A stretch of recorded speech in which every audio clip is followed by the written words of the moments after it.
Hello, folks. This is Hitmanvondoom, and this is just this is kind of a pickup over like the last maybe 2-3 months or something of just modern pickup that I've amassed at my comic book shop.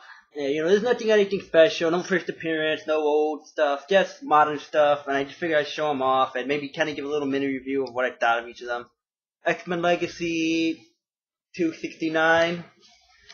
Rogue vs. Ms.Marvel. Now this was the issue I was going to give regardless because I always wanted to see Rogue against Ms.Marvel, and it was pretty decent, to say the least. You got a nice little battle between Ms.Marvel and Rogue. I mean, look at that. So I personally like this one. You get a nice battle with Rogue, a nice battle with Ms.Marvel. They go at it, and Rogue does the unthinkable, and she takes her powers, and of course Ms.Marvel gets pissed because last time Rogue took her powers, she pretty much took her personality, took her life, and almost killed her. Read Avengers Annual number 10. That'll kind of give you a better feeling. I have that one. But read Avengers Annual number 10, you're going to get it. It's a very good issue. It tells the history of these two and the bad blood that went through them. But yeah, they go through a fight, and Rogue ends up winning, which, of course, I'm all for, because I'm a Rogue fanboy. Yep. And pretty much in this issue, this is an Avengers vs. X-Men tie-in, unfortunately. So, this is what happens. She finds out that the X-Men are starting to lose it. Because Illyana pretty much puts a piece of limbo onto Earth. Or as I like to call it, a piece of hell. Yep, and that was 69. 69 was not too bad.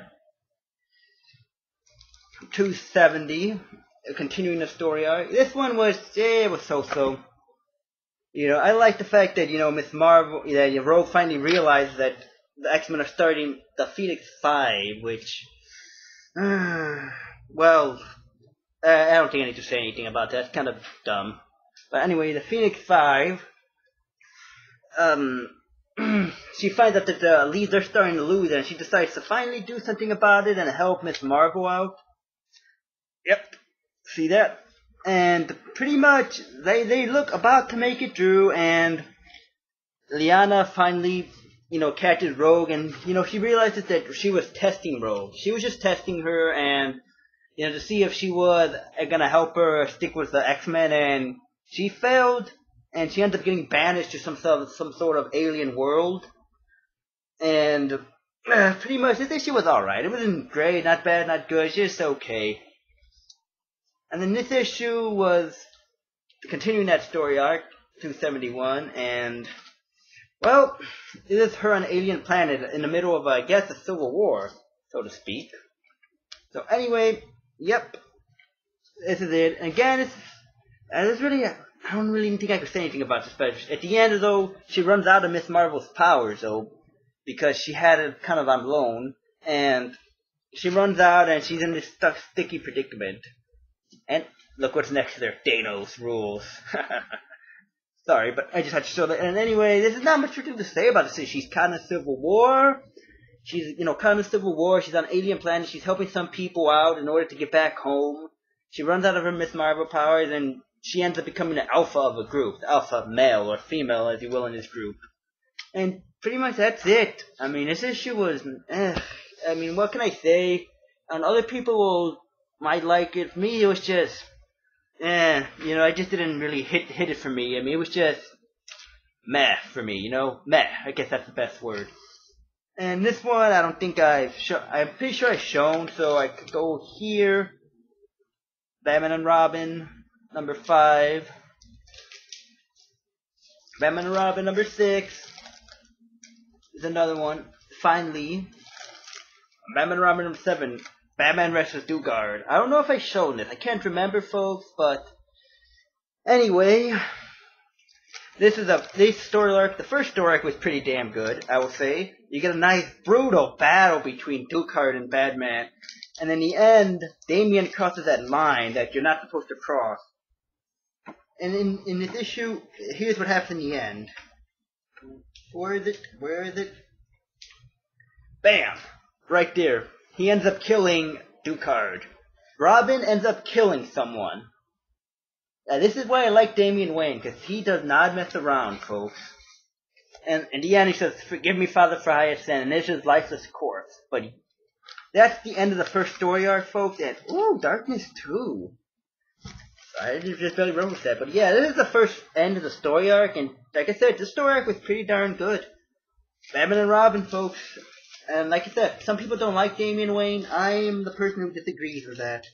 10, this is kind of, I guess, the epilogue to that first story arc, and again, the first story arc was, this is just kind of Batman and Damian kind of having a heart-to-heart, you know, saying, kind of getting everything out of the way, and we find out that Damian isn't some heartless monster who kills people, that he does have a soul, and he doesn't want to end up like without a moral compass. Yeah, this is pretty solid. Batman and Robin has been pretty solid throughout its entire run thus far. I've been pretty pleased. 9, this is him against a Talon. This is crossing over to the Night of the Owls. This him is against the Talon, and you want to know why I like Damian Wayne? Because he kicks the Talon's ass. I mean, here he is. I don't know, he's like, I think he's 10 years old, 9 or 10 years old. He's over here, you know, giving military instructions to military people, military men, saying, do this, do that, and they're following him. This 10-year-old kid, he knows, you know, that's why I like Damian. He's 10 years old, but he can back everything up, you know. That's why I like him, and he fights the Talon, and he ends up winning the Talon. It was awesome, because in the end, he ends up beheading it, so it was a pretty nice thing. It's kind of like a one-shot sort of story for Batman and Robin, but it was a pretty solid, and this is all Damian right here. And then, of course, Batman and Robin number 10. I got this one as well, and this one, it's continuing the thing with Terminus, who's some terminally ill person, hence the term Terminus, and who has to undergo through some gruesome procedures just to stay alive. And the sole purpose is to get revenge on Batman. And the side story is the Battle of the Robins. Damian Wayne kind of calls out everybody, all the other Robins, Tim Drake, Dick Grayson, and Jason Todd, and he pretty much makes it clear that he's gonna come after them, each and every one of them, and beat them at something that he thought he couldn't be beaten. And of course, the first target, Tim Drake, Red Robin. Oh, come on. And of course, here's the good part. You know, they kind of have a little battle, but, you know, they have a battle. Damian Wayne gets some hits. Red Robin gets some hits. But in the end, of course, Damian Wayne gets the better of him. No, wait, not Damian Wayne. Tim Drake gets the better of Damian. But in the end, you know, Damian throughout the entire fight was kind of goading Tim Drake in this one. Kind of goading him, saying that, you know, hey, I know you thought about killing somebody, and I seen this fight, you almost beat him to death, and Tim Drake finally admits that, yes, I thought about killing him. And that was it. Damian Wayne has won. Because Tim Drake, as you know, he's kind of like the idealist, kind of really an idealist who does things like, you know, don't kill anybody and stuff like that. And the fact that Damian Wayne got him to admit that he thought about killing somebody, he kind of said that, you know, okay, there you go, you're not better than me. You thought about it. You're not better than me. And you have to accept that I'm Robin and I'm part of the family. And then, of course, the second part, Terminus lays his battle plans on. And again, continuing the war with Robins, he goes after Jason Todd. And pretty much it was just him ponying Jason Todd. He leaves a crowbar signifying how the Joker, you know, killed him. And pretty much he just attacks Jason Todd. He just attacks him and he ends up winning. And he takes him away. And then we got some more Terminus here. There we go. You know, Terminus is over here having his henchmen brand people with the Batman signal. And pretty much, look at that. That's Terminus. This is how he looks, and this is how he has to go through procedures. All he cares about is destroying Batman. And there you go. Solid issue, folks. Batman and Robin has been consistently good, you know, throughout its entire run thus far. So I've been very impressed. Which is why I always get it all the time, every month. Including issue 0 that's coming out. Then again, it's perfect timing because they did end the current story arc, and so you're not really missing anything. And Batman and Robin number 12, Terminus. Now this one, folks, is good. It has all the past Robins coming together, fighting together, and I like how the War of the Robins concludes, because Dick Grayson, he's like, hey, I know you paid a bunch of people a visit, you paid Tim and Jason a visit, He was like, I know that, and he was like, you know what, here, just take my staff. You know, you don't have to fight. No need for fighting me or anything, to prove anything to me or fighting. He's like, you don't have anything, and he pretty much tells him that, you don't have anything to prove. You're ready wearing the Robin and the R, you know? And then, not only that, but the Batman confronts Terminus, and he gets like this awesome armored, souped-up bat suit to battle him. And in the end, he ends up defeating Terminus, of course. And Terminus ends up dying, because he was terminally ill, and this is just temporary. Again, another solid issue. And now, folks, Ninja Turtles. And I had to go up on my soapbox here. This Ninja Turtles, I was watching this. Some other people had this on the review. I think Dark Avenger had one of this, and he was. So I decided to check this out, and it has been worth it, folks. I mean, my God, Ninja Turtles is so good. I mean, I'm telling you, folks, this is definitely worth checking out.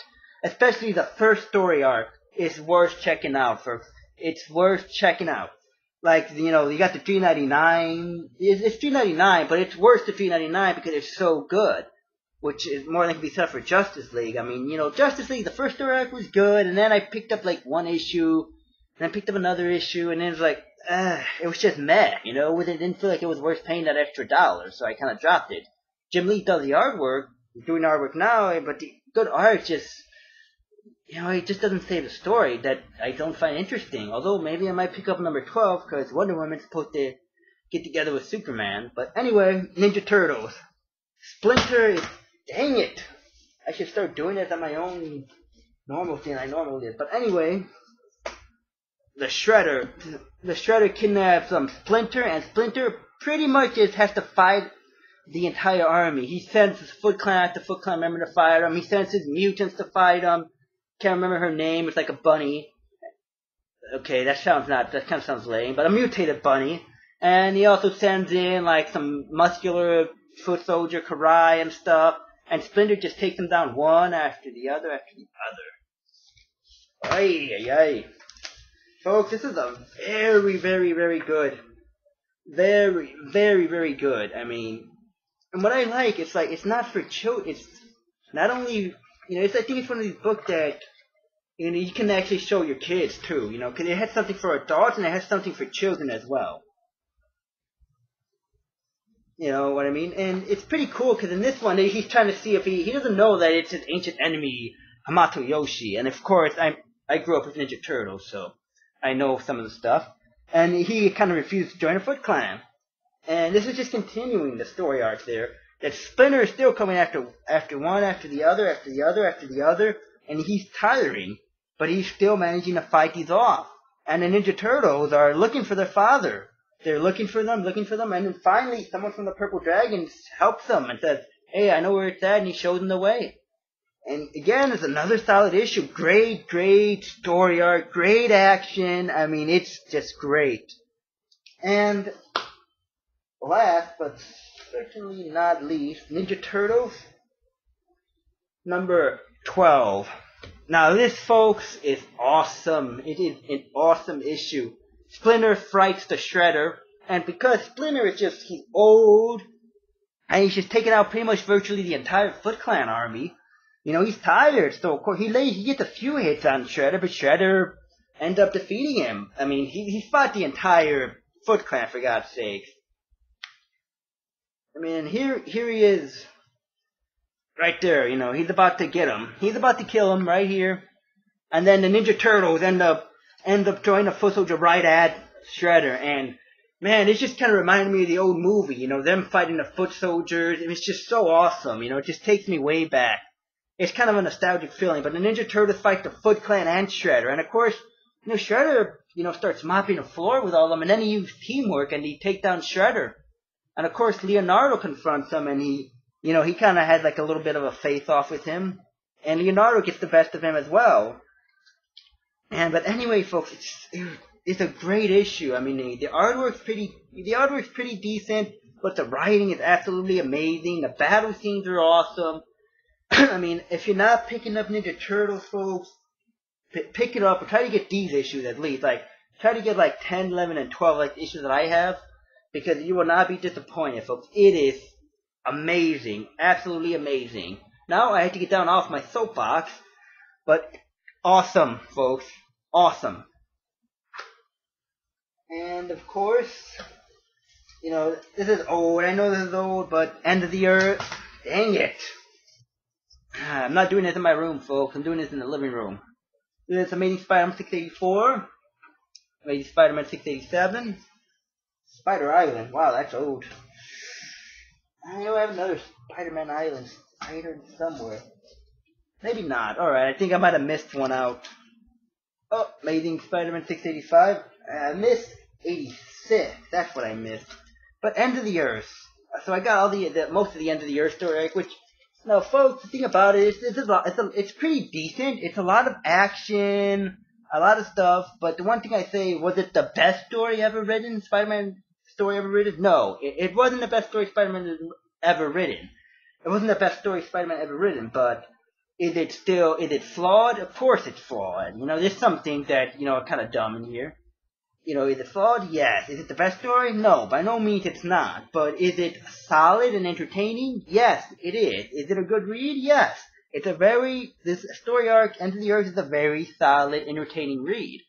I was entertained, I enjoyed it, yes, it is flawed. Some of the stuff is kind of, you know what I mean? Some of the stuff is kind of, really big production and showy and stuff like that, but it's a pretty solid read.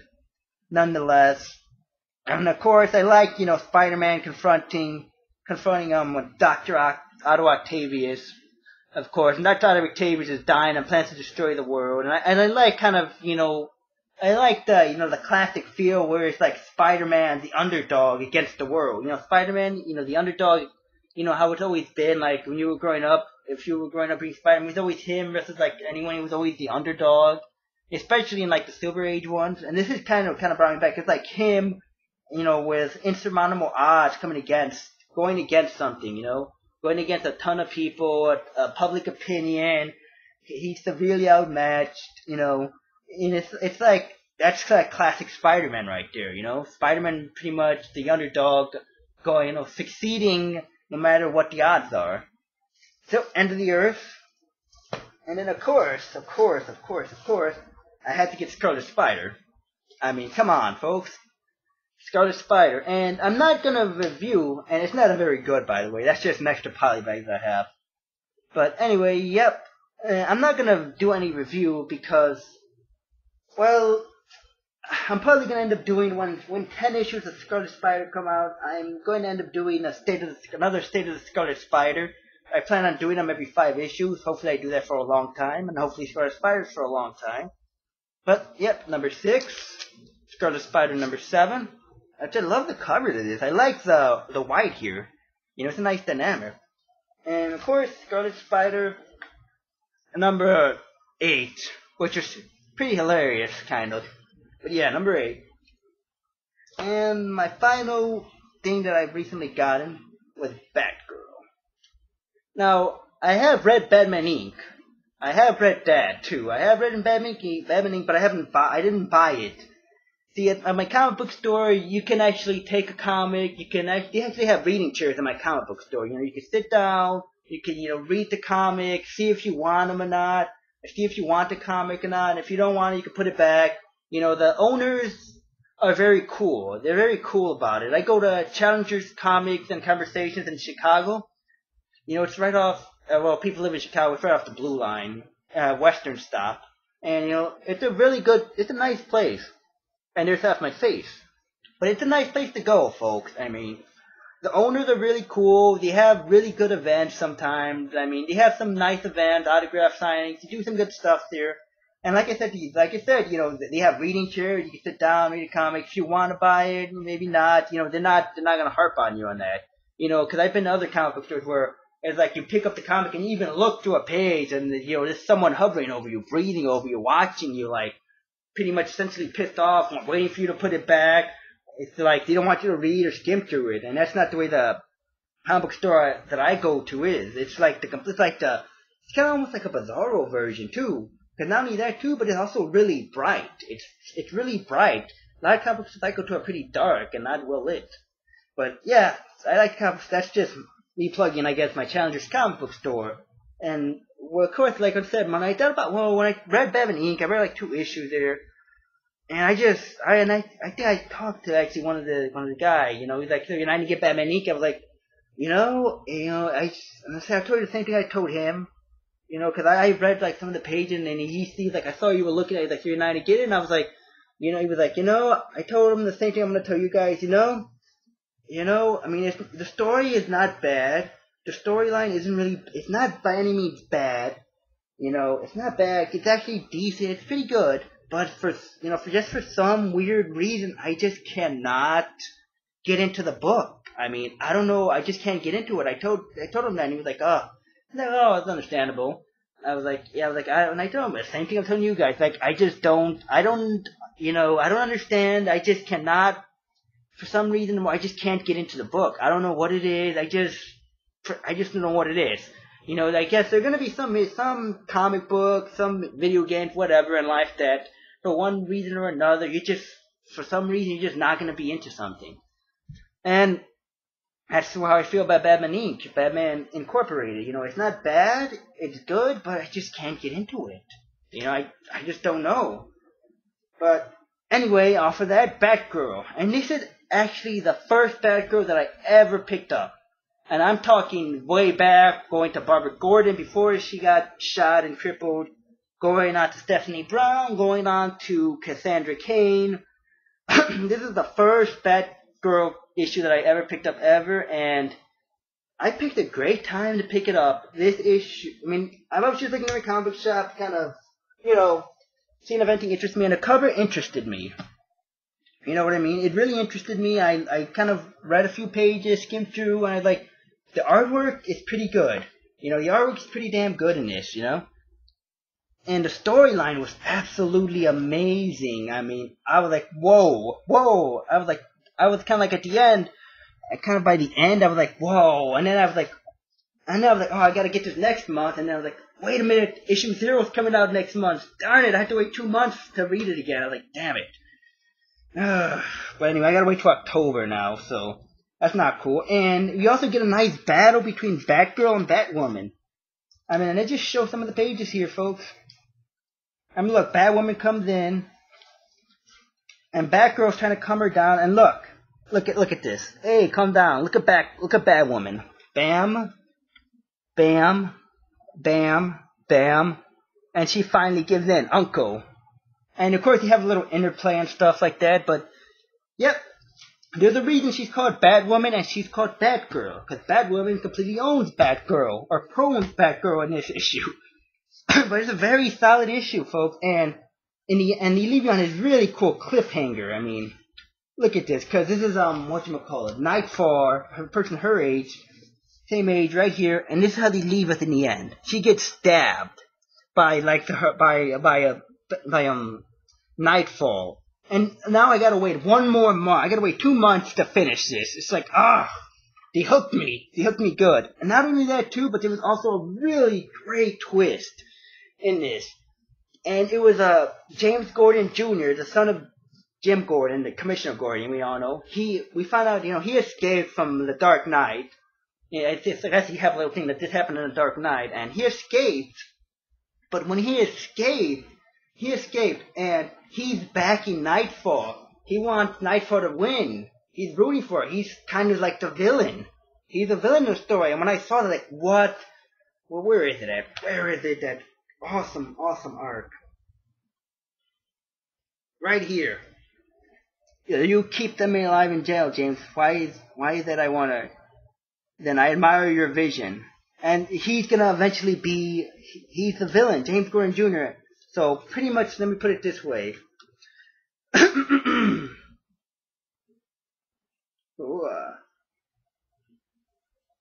Yeah, and anyway, so pretty much, this issue is kind of, it's cool because the artwork is great, a great battle, you got the continuing story arc, and it also kind of lays the groundwork for more story arcs in the future. It was so good, man. I mean, and it's kind of setting up that Batgirl might end up battling her brother, James Gordon Jr. She might, not James Gordon, Dennis, brain fart. But anyway, he might she might end up battling her brother. Batgirl might end up battling her brother. And when I saw that, I was like, holy, oh my, yeah, now I gotta put this on the pull list now. Now DC managed to hook me on Batgirl, and like, man, it's kind of a pain in the butt. It's a pain in the butt, but it's a good pain in the butt. I mean, it's like, when it was really good, folks. Definitely worth checking out. And so anyway, again, that's kind of like, I guess, a comic book. What I've kind of got in the past few months. You know, just books, you know, nothing major. Like I said, it's nothing old. Not to say I haven't got anything old. I got some other old reading material. I got like something that I was working on, trying to amass I was trying to amass like a certain run of Marvel, and you'll see probably ideally next week, sometime either next weekend or maybe if not next weekend, it's sometime after that. But you'll see what I kind of been trying to amass. I've been trying to amass that little thing. So kind of like a little side project I want to do. And then I've also gotten some other issues, like some first appearances of people, but I'm still holding off on that until I feel I get more. And I might end up having another trade video up soon, so yeah, and this is just pretty much me showing like some of the comics that I picked up over the past few months. You know, it's not like I said, it's a modern pickup, well, modern quotation marks here, because some of these are really old, are a few months old already, but yeah, there's kind of something what I picked up, and like some, like, I guess, mini reviews on them. So anyway, thanks for watching, folks. Goodbye. You get to see half of my face, and sorry for the lopsided camera. I mean, I usually do this in my room, but I'm doing this in my living room because I have the whole house to myself. But yeah. Anyway, folks, thanks for watching.